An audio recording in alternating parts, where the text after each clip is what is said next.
బాబాయ్ నమస్తే, మీ పేరు? నా పేరు చిట్లూరు నాగేశ్వరరావు అండి. ఎక్కడ ఉంటారు బాబాయ్ మీరు? మందడం అండి. మందడం రాజధాని ప్రాంతంలోనే. రాజధాని ప్రాంతం. ఏంటి బాబాయ్ మరి కూటమి ప్రభుత్వం అధికారంలోకి వచ్చిన తర్వాత అసలు రాజధాని ప్రాంతంలో పనులు మొదలయ్యాయా? ఈ 10 నెలల నుంచి ఎలాంటి పురోగతి ఉంది అసలు అమరావతి ప్రాంతంలో? రాజధాని పనులు మొదలయ్యాయండి. మొదలయ్యి కూడా దరిదాపు ఒక నెల అవుతుంది. ఈ కొండవీటి వాగు, పాలవాగు అనేవి స్టార్ట్ అయ్యి 20 రోజులు అవుతుంది. అన్ని పరికరాలు వచ్చినాయి, చేస్తున్నారు. పోతే ఈ రోడ్లు కనెక్టివిటీ ఇవన్నీ మొదలుపెట్టారు. మొదలుపెట్టి చెట్టు జామ అంతా పీకేసారు. బాగానే మొదలుపెట్టి చేస్తూనే ఉన్నారు ప్రస్తుతానికి. అంటే వర్కర్స్ కనిపిస్తున్నారా? ఇదివరకు ఎలాంటి వైభవం ఉందో అమరావతిలో అలాంటి వైభవం వచ్చిందా ఇప్పుడు? వచ్చింది, వైభవం వచ్చింది, కానీ ఇంకా బాగా వర్కర్స్ రాలా. వర్కర్స్ కోసం షెడ్లు వేస్తున్నారు. అది కాంట్రాక్ట్దారులు అందరూ షెడ్లు వేస్తున్నారు. కొంతమందే వచ్చారు. మీ మోడీ గారు మీటింగ్ అయిపోయినాక బాగా వస్తారని చెబుతున్నారు, ఒక 30,000 మంది. ఇప్పుడైతే చెదురుమదురుగా వచ్చి ఉంటారు. ఒక 10,000 మంది ఉంటారు, వచ్చారు, చేస్తున్నారు పనులు. ఏంటంటే మరి 2వ తారీఖున ఇక్కడ శంకుస్థాపన చేస్తానని చెప్పేసి మాట్లాడుతున్నారు, పునఃశంకుస్థాపన. ఏంటంటే మళ్ళీ మోడీ గారు రావడం వల్ల ఏమైనా ఉపయోగం ఉందంటారా ఈ ప్రాంతానికి కానీ రాష్ట్రానికి కానీ? ఉపయోగం అంటే మరి అప్పుడు వచ్చినప్పుడు ఆ గవర్నమెంట్కి వీళ్ళకి వాళ్ళకి కనెక్టెడ్ లేదు కండి.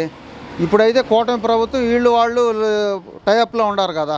బాబు గారు మూలానే కొంచెం ఈ సీట్లు ఉండి చేయగలుగుతున్నారు. మోడీ గారు అయితే ఏదైనా గతి సహకరిస్తారు, ఏదైనా కొంచెం ప్యాకేజ్ చేస్తారు అనే ఆలోచనతో మోడీ గారిని పిలిపించి దీన్ని పునఃప్రారంభం ఇచ్చి మళ్ళీ మంచి స్పీడ్ చేయాలి పనులని, 2047 కల్లా రాజధాని పూర్తి చేయాలని గవర్నమెంట్ భావిస్తుంది. అది అసలే ఆ దిశగా అడుగులు వేస్తున్నారండి. 2047కి అమరావతిని పూర్తి స్థాయిలో దేశంలో నెంబర్ 1 ఏదైతే రాజధానిగా తీర్చిదిద్దాలనే ఉద్దేశంతో ముందుకెళ్తా ఉన్నారు. ఆ విధంగా పనులు జరుగుతున్నాయా? జరుగుతున్నాయండి, జరుగుతున్నాయి. కానీ ఇప్పుడు మోడీ గారు వచ్చిపోయినాకే బాగా డెవలప్ అవుద్ది, స్పీడ్ అవుతాయి. ఇప్పుడైతే ప్రస్తుతానికి నిదానంగా జరుగుతున్నాయి. ఆ బాబు గారు ఇల్లు కట్టుకోవటం, ఆ కొండవీటి వాగు, పాలవాగు, ఈ పనులన్నీ చేస్తూనే ఉన్నారు. పనులు మొదలుపెట్టి చేస్తూనే ఉన్నారు.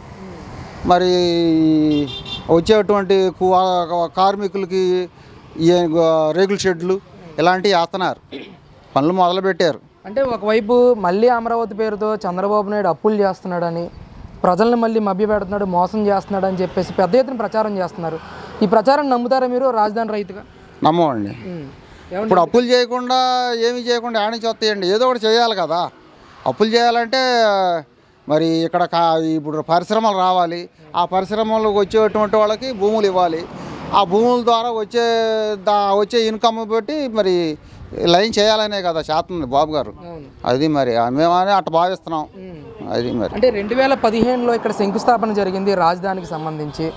ఆ చంద్రబాబు నాయుడు గారు ఉన్న టెన్యూర్లో ఆ 3 సంవత్సరాలు 4 సంవత్సరాల వ్యవధిలో ఎలాంటి పనులు ఇక్కడ జరిగాయి? తర్వాత జగన్ గారు వచ్చిన తర్వాత 2019 నుంచి 24 వరకు ఏమన్నా పనులు ముందుకు తీసుకెళ్ళాడు ఆయన? ఇప్పుడు జగన్ గారు అయితే ఏం చేయలేదండి, అసలు ఏమీ చేయలే. అదంతా పాడుపడిపోయింది. 29 గ్రామాల్లో చెట్టు జామతోనే ఉండిపోయింది. ఈ గవర్నమెంట్ ల్యాండ్ అని కొంతమంది ఇప్పుడు రైతులు కొంత భూమి సాగు చేసుకున్నారు, కొంతమంది ప్లాట్లు చేసుకున్నారు. ప్లాట్లు వాళ్ళు రైతులను వేసుకోమంటున్నారు, బాగు చేసేయండి అబ్బాయి ఖర్చు శుభ్రపడిద్దని చెప్పారు. కొంతమంది అట్లా వేసుకుంటున్నారు, కొంతమంది ఎట్లా వేసుకున్నారు. ఆ 5 సంవత్సరాలు అయితే ఏమీ చేయలే, అసలు ఏమీ చేయలే. అప్పుడు బాబు గారు వచ్చిన టైంలో ఫస్ట్ పీరియడ్లో భూమి తీసుకోవడానికే సంవత్సరం పట్టింది. తీసుకున్నాక రోడ్లు అవన్నీ మొదలుపెట్టి టెంట్లు పిలిచి అవన్నీ చేసేటప్పటికి ఆ పనులు దరిదాపు చేద్దాడు. ఇంకో పీరియడ్ అయితే మొత్తం కంప్లీట్ అవుతుంది అనుకున్నప్పటికి ఎలక్షన్ వచ్చేసింది, ఆగిపోయింది. ఇక అంతే. మళ్ళీ ఇప్పుడు ఆ నిర్మాణాలన్నీ ముందుకు తీసుకెళ్తున్నారా? ఇప్పుడు మళ్ళీ మొదలు పెట్టారు నిర్మాణాలు. ఆ గవర్నమెంట్ ఆఫీసులు మరి ఇక్కడ ఆ తాత్కాలిక సచివాలయం పెట్టారు. సచివాలయం మరి బాగానే ఉంది. మళ్ళీ ఇప్పుడు కొత్తది కడుతున్నారుగా, మొదలు పెట్టారుగా. 3 టవర్లు కొత్తవి మొదలు పెట్టారు.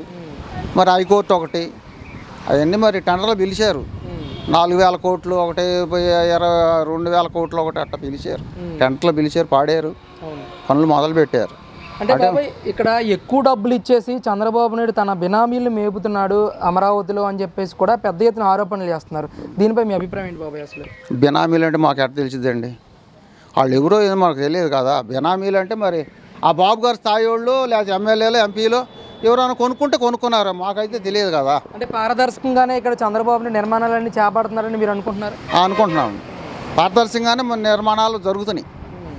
మరి ఆ స్థాయి వాళ్ళు వచ్చి కొంటేనే కండి ప్లాట్లు రేట్లు వచ్చేది.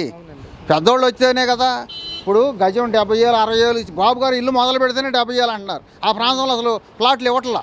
అంతకుముందు ఎంత ఉండేది రేట్? అంతకుముందు ఎంత ఉంది? 30,000 15,000 20,000 గజం. జగన్ గారు ఉన్నప్పుడు జగన్ గారు ఉన్నప్పుడు 25,000 అంటే గొప్ప. ఓకే. ఇప్పుడు 70,000 అన్నా లేదు. ఏది చంద్రబాబు గారు ఉన్న సర్కిల్లో ఐనేలు కానించి ఇటు కాలేజీ ఆ ప్రాంతాల్లో అసలు ఇవాళ 70,000 అన్నా ఇట్లా. ఆ మంత్రులు ఎమ్మెల్యేలు వాళ్ళు వ్యాపారస్తులు వచ్చి కొంటున్నారని చెబుతున్నారు. మరి అంతవాటికి అదే అట్టరిపోతుంది ప్రస్తుతానికి. అంటే ఎందుకు బాబాయ్? అంటే జగన్ గారు ఉన్నప్పుడు గజం రేటు 25,000కి 15,000కి పడిపోవడానికి కారణం ఏంటి? ఇప్పుడు చంద్రబాబు నాయుడు అధికారంలోకి వచ్చిన తర్వాత 70,000 లక్ష రూపాయల వరకు పలకడానికి కారణం ఏంటంటారు? ₹1,00,000 పలకడానికి కారణం అంటే మరి 3 రాజధానులు అన్నాడుగా. ఇక్కడేమో ఈ అసెంబ్లీ ఇది ఉంటుందని చెప్పారు. పరిపాలన మొత్తం వైజాగ్ అన్నారు. హైకోర్టు తీసుకెళ్ళి కర్నూలులో చెప్పారు. దాని మూలానే ఇక్కడ ఏముండలే అనే భాగంతో ఇప్పుడు ₹1,00,00,000 పెట్టుబడి పెట్టాలంటే కోటికి వడ్డీ వేసుకుంటాడు కదండి. ఏమీ లేనప్పుడు ఇక్కడ కొని ఏం చేసుకుంటాడు? అందుకని అప్పుడు ఆ రియల్ ఎస్టేట్ పడిపోయింది. ఇప్పుడు మళ్ళీ పుంజుకుంది. బాబు గారు వచ్చి అన్ని మొదలు పెట్టినాక పుంజుకుంది. బాబు గారి మీద అనేది కాదు, జగన్ అనేది కాదు, ప్రస్తుతానికైతే అట్లా నడుతుంది మార్కెట్. చంద్రబాబు పాలన విశ్వసిస్తున్నారా ప్రజలందరూ? ఈ ప్రాంతంలో అయితే అందరు విశ్వసిస్తున్నారు. నేనైతే మీడియా చూస్తూనే ఉంటాను, పేపర్ చూస్తాను, టీవీలో చూస్తూ ఉంటాను. మరి ఎక్కువ పర్సెంటేజ్ ఏంటంటే ఎడ్యుకేటర్ మొత్తం ఎంప్లాయీస్ ఎడ్యుకేటర్ మొత్తం బాబు గారినే కోరుకుంటున్నారు ఎక్కువగా. ఎందుకంటే డెవలప్మెంట్ కావాలి, కంపెనీలు కావాలి, పిల్లలు చదువుకోవాలి అనే ఉద్దేశంతోనే జరుగుతుంది. మరి తర్వాతకి మరి భవిష్యత్తు ఏమైందో ఏందనేది బాబు గారు చేసేదాన్ని బట్టి ఉంటుంది ఏదైనా మరి.